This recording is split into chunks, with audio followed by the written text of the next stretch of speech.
Hello,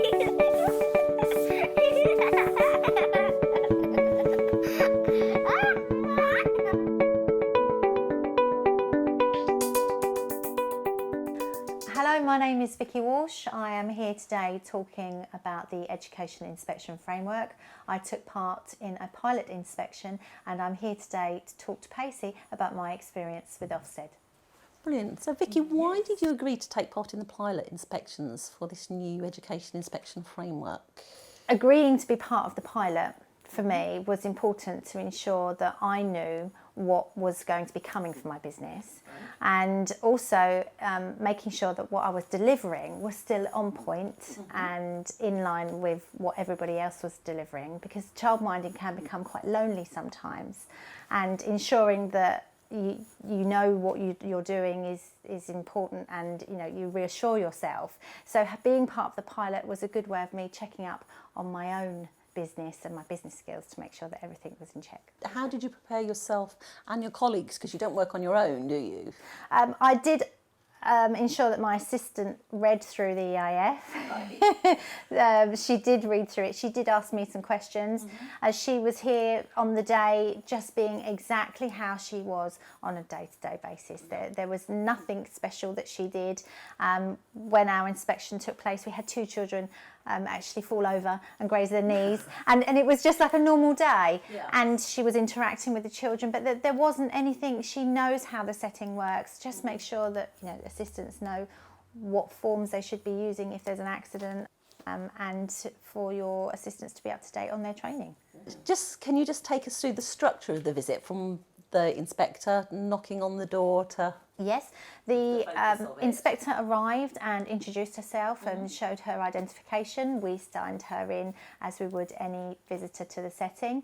We introduced ourselves and the children to the inspector, and all of the children waved and gave contact, which was good.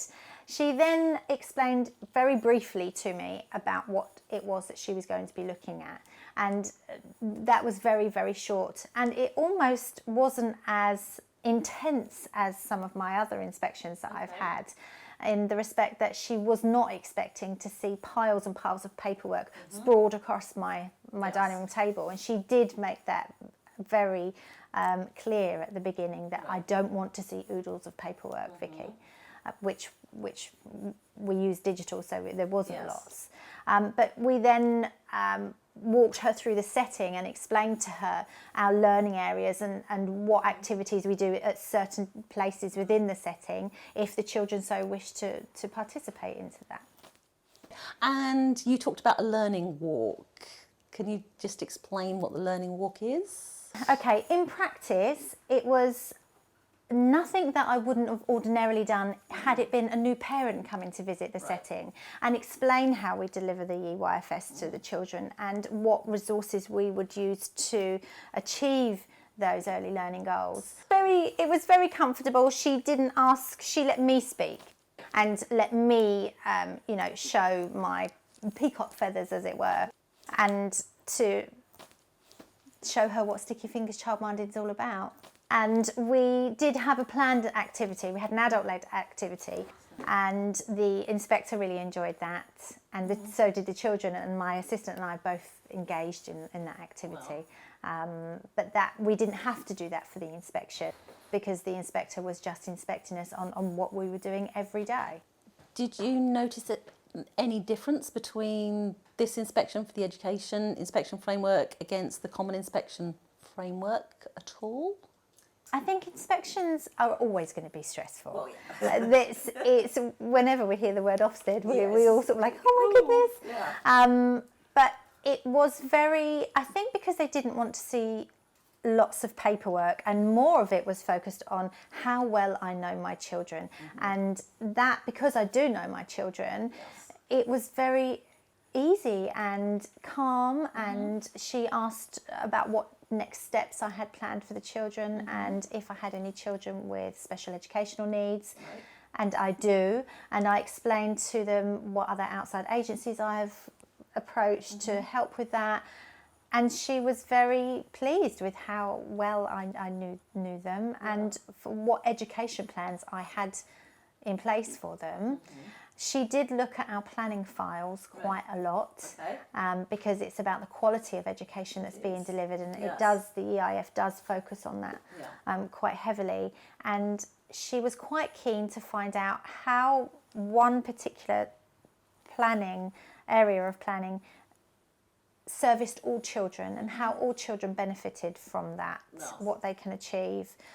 And she did, with a fine-tooth comb, go through all of those sheets, which was pretty much the only piece of paperwork that I did have on the table. And one of the things it says, it focuses on what's it like to be a child in this setting as well, and less data. So did that make a big difference to you? Absolutely. I can't stress that enough. It was all about the children.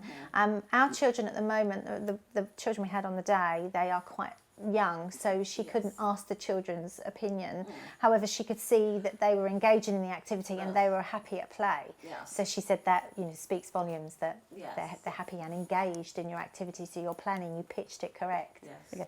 And that term cultural capital, which has been introduced now, you said you did some research on that. So, you know, how did that feature in your inspection, and how did you demonstrate that in practice? The term cultural capital, I was a little frightened, shall we say, by the term, because it sounds so formal, so official, so it's a new term. It's a new term, but in actual fact, we do this every day. And once you start explaining this to people, that, hold on a minute, we say that it's very blustery out today rather than it's very windy out today. And it's just providing children with vocabulary and opportunities that they might not necessarily see within their own home environment, and cultures and objects and items during their play, that provides them with another level of understanding and vocabulary. And I explained that to her when she was here, and she said, Vicky, that's a very good definition of cultural capital. Okay. And from your point of view, you talked about having to be confident to be able to explain things much more and to be able to articulate rather than lots of data and lots of paperwork and the new jargon. What advice would you give to other people who are going to be facing an education inspection framework? First and foremost, don't panic. You are doing everything that is within the new EIF. You are doing anyway. It's just being labelled and shuffled around a little. Obviously, every childminder works differently. But for me, it was just tweaks, because I do know my children inside out. We do pay a lot of attention to planning and next steps and child's interests. Some of the inspection was focused around behaviour management and how we manage our behaviour and that of others, and how the children, you know, self-regulation, that kind of thing, how they manage that. That was a little bit more intense for me, as in the way they were asking and questioning me this time was slightly different to my previous inspection. So if I was to elaborate on that, she was asking how well I managed activities, how well I managed my assistants, and how well they managed themselves. And it was quite sweet. An example of that was, one of our children were sanitising their hands because it was due to be snack time, and she managed the other children herself by offering sanitizer for them to clean their hands, and she took that as an example of the children managing themselves and leading by example. So that was good. Thank you. Was that all of them? I would certainly make yourself familiar with the framework, first and foremost, before you have your inspection, and rather than waiting for the inspection call, Don't leave it to the last minute, because you need to be fluent in what you're saying and be able to link that together. It's I don't think any childminder will ever not be nervous that their inspection is coming up. However, know your children and ensure that your planning is up to date and you are delivering your education plans. And ensuring that your parents are up to date as well, because we do have a lot of feedback from our parents about what we deliver. Our inspector waited for one of our parents to arrive. And luckily we did have a letter from that particular parent, but she did wait and question. It's a good reflection. It's a good reflection on your business, and it's always good to have, you know, positive and negative criticism, so that you can put systems in place to make those changes, or to decide to do things slightly differently.